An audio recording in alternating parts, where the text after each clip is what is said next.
This video was brought to you by Ground News. How much do you know about the British media?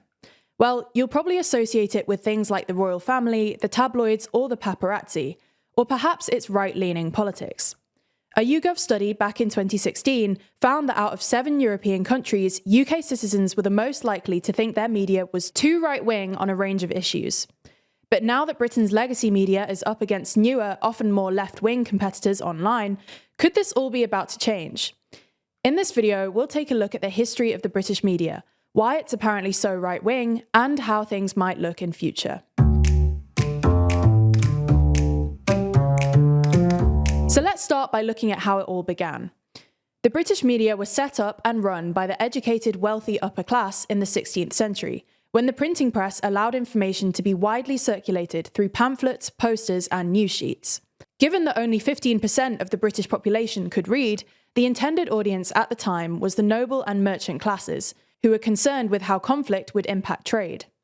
In England, the printing press was also closely controlled by the Crown, which imposed strict regulations on both what could be published and where printing could take place. In 1557, the Stationers' Company in London was granted a royal charter by Queen Mary I and became a partner with the state under Queen Elizabeth I, which kept it profitable and massively reduced its competition. However, this meant the material published had to be favourable to the Crown because the company's monopoly directly depended on it. Anyway, the 17th century saw a boom in political pamphlets following the English Civil War, when some 300 new publications came into being. But after the 1662 Licensing of the Press Act, printing was restricted to just a few sites, reducing the newspaper press to just the London Gazette, considered to be the first official newspaper in the UK.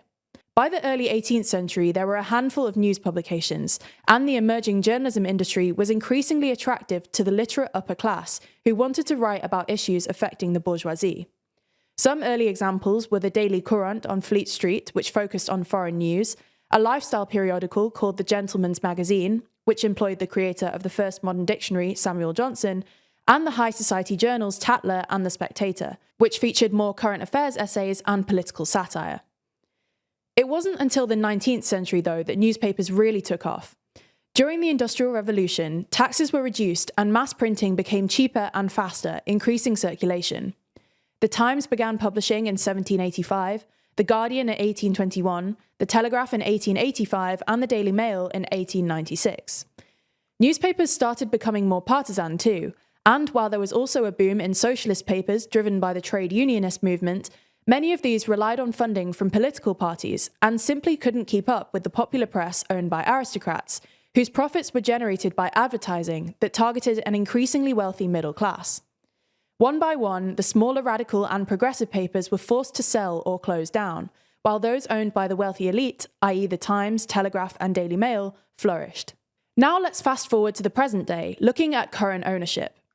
This statistic is pretty shocking, but nearly 3/4 of national newspaper circulation in the UK is still controlled by just 3 billionaire families, the Murdochs, the Rothermeres, and the Barclays, who got into the newspaper business to extend their profit and political influence. Their publications have overwhelmingly endorsed the UK's Conservative Party in previous elections, with Rupert Murdoch's The Sun famously running a headline claiming victory for the Tories' unexpected win in 1992, saying, "It's the Sun what won it." Similarly, there's been quite a bit of research on how the right-wing press influenced the Brexit referendum in 2016, with the Reuters Institute finding 41% of articles were pro-Leave compared to just 27% pro-Remain. Now, Lord Rothermere, or Jonathan Harold Esmond Vere Harmsworth 4th Viscount Rothermere, to use his full name, has a 36% share of the British newspaper market, followed by Rupert Murdoch with a 25% share, and their papers are seen as the most right-wing in the country. However, while their papers still have the biggest circulation, they're also some of the least trusted. This might seem like a strange paradox, but it actually says a lot about the function of the British media, not just as a source of news, but actually a source of entertainment. Murdoch cracked this strategy when he acquired the News of the World tabloid in 1969, prioritising sensationalist stories and celebrity scandals, but it actually goes back even further than that.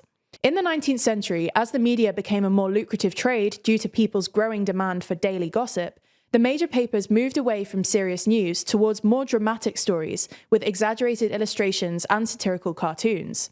Riots, protests, and workers' uprisings were the perfect fodder for editors looking for shocking stories to sell to the broadly middle-class readership. And the same is true of the modern British media, which often aims to shock by exaggerating or attacking progressive views on social issues. Essentially, the UK media is reactionary by default, and when the left-wing media takes a more defensive stance, this fuels more right-wing discourse, and so on. So given the British media's long right-wing tradition, will anything change? Well, it's a pretty interesting time to be thinking about this, given the rise of online media. Britain's legacy media is unlikely to change tack, at least politically, given its long history and the fact that the papers are basically owned by the same people who owned them 200 years ago. However, with more people than ever before getting their news online, the authority of the traditional media establishment is being tested in a new way. Just look at the recent Kate Middleton furore, when the UK's biggest newswires issued a kill notice for doctored images supplied by the palace only hours after they were released. In the past, newspapers could get away with publishing false information far more easily, because the time it would take a reader to spot the mistake, send in a complaint, and get a published correction was days or months, if at all. But now social media allows for immediate feedback, which means errors and political biases can be highlighted sooner. The internet also allows new media outlets to thrive without the financial support of the media barons and the political biases they bring with them, which might explain why the broadsheets don't have quite the same purchase on the UK's political discourse that they once did. Ultimately, the rise of online media clearly poses a challenge to the British media establishment, but after all, they've survived this long, so perhaps it's a bit too early to call time on the UK's legacy news. Now that you know about the political leanings of the British media, you should check out our sponsor Ground News, which helps make you aware of any bias in the articles you're reading. Their app and website creates really comprehensive story overviews on any topic, so you can easily compare how news is covered across the world and political spectrum.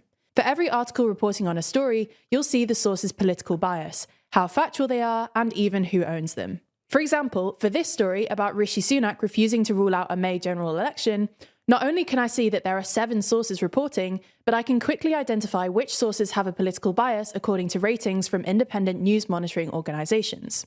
What's interesting about this story is that it's mostly being covered by 4 left-leaning news outlets, and only 1 right-leaning outlet. I also especially like their blind spot feed, which shows you stories that are underreported by either side of the political spectrum. For example, if you lean right, you may have missed this story about the US House of Representatives voting on a TikTok ban.